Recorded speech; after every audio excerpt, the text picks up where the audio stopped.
Muy buenos días, estimada audiencia. El día de hoy les quiero compartir un tema muy interesante que se refiere a la sociología jurídica, especialmente en el Ecuador, mi país de origen.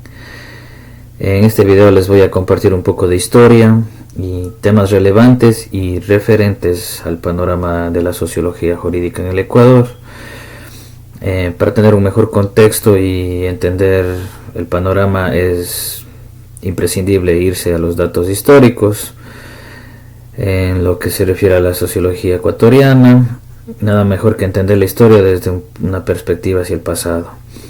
La historia del Ecuador es relativamente breve, como todos lo sabemos, desde su aparición formal como república en el año de 1830.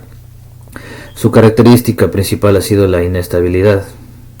En el siglo XIX representa las luchas entre las oligarquías exportadoras de la costa y los grandes hacendados de la sierra, que eran grupos políticos con gran poder que en aquel entonces manejaban lo que es el espacio político económico.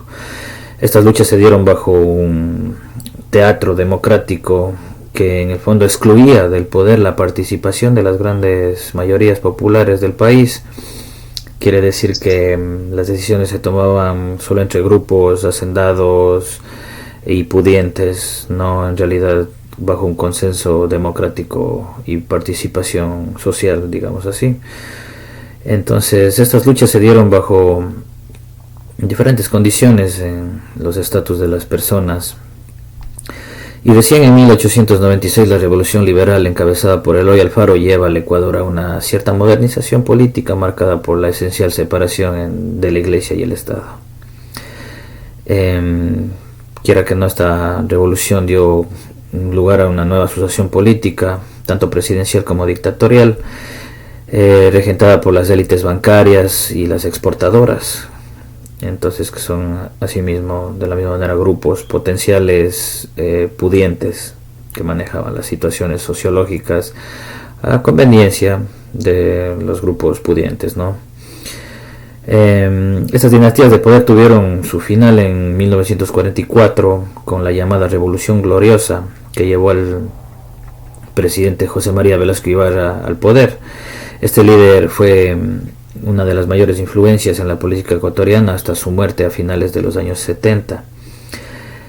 Y a partir de aquel año se suceden gobiernos democráticos con la intromisión de varias dictaduras en algunos de esos momentos. El último régimen de facto terminó en 1978 con un retorno a la democracia que contempló las elecciones generales.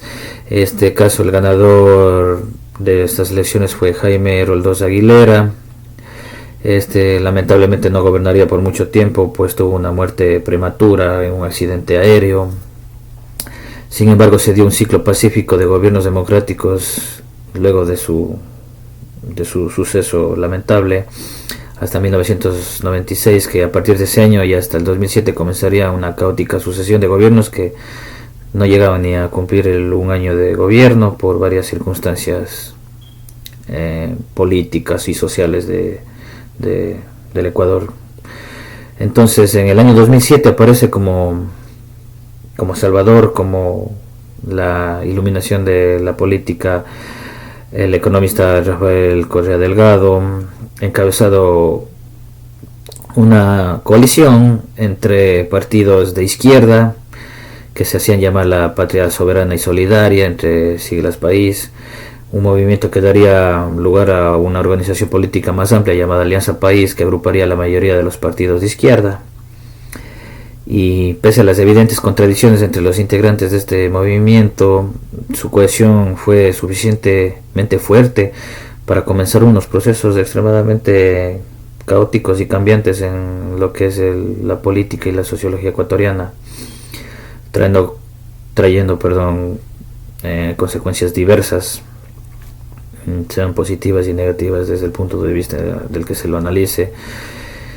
Y se pueden hablar de cambios en el sistema político, en el panorama de la infraestructura física e incluso concepciones simbólicas de la población ecuatoriana. Estos cambios tuvieron como su concepción legislativa en la famosa Constitución del 2008 de Montecristi, que trajo cambios relevantes para la sociología jurídica ecuatoriana, política y el sector legal en sí, con sus reformas y cambios que hasta el día de hoy se mantienen, puesto que hoy en el último referéndum que hubo en la consulta popular, la gran mayoría de personas votó por no tener un cambio o dichas reformas que tal vez no estuvieron muy claras, o la gente en sí está dividida en aquella manera de pensar. Entonces uno se va dando cuenta que los sistemas sociológicos y decisiones democráticas hasta el día de hoy están teniendo impacto y funcionan de esa manera en la que la sociedad puede como también aceptar, rechazar, ¿no?, dichos aspectos sociopolíticos. En este caso, en el último referéndum se tomó la decisión de no haber un cambio en la última constitución que tuvimos desde el 2008, entonces se mantiene. Dicha participación ha sido la voz del pueblo y un consenso soberano. Entonces, muy agradecido por la participación. No tengo mucho tiempo para alargarme más y quisiera agradecer a la Universidad Técnica Particular de Loja por darme el espacio para compartir en la carrera de Derecho. Mi nombre es Carlos Felipe Durán Flores. Muchas gracias por su atención.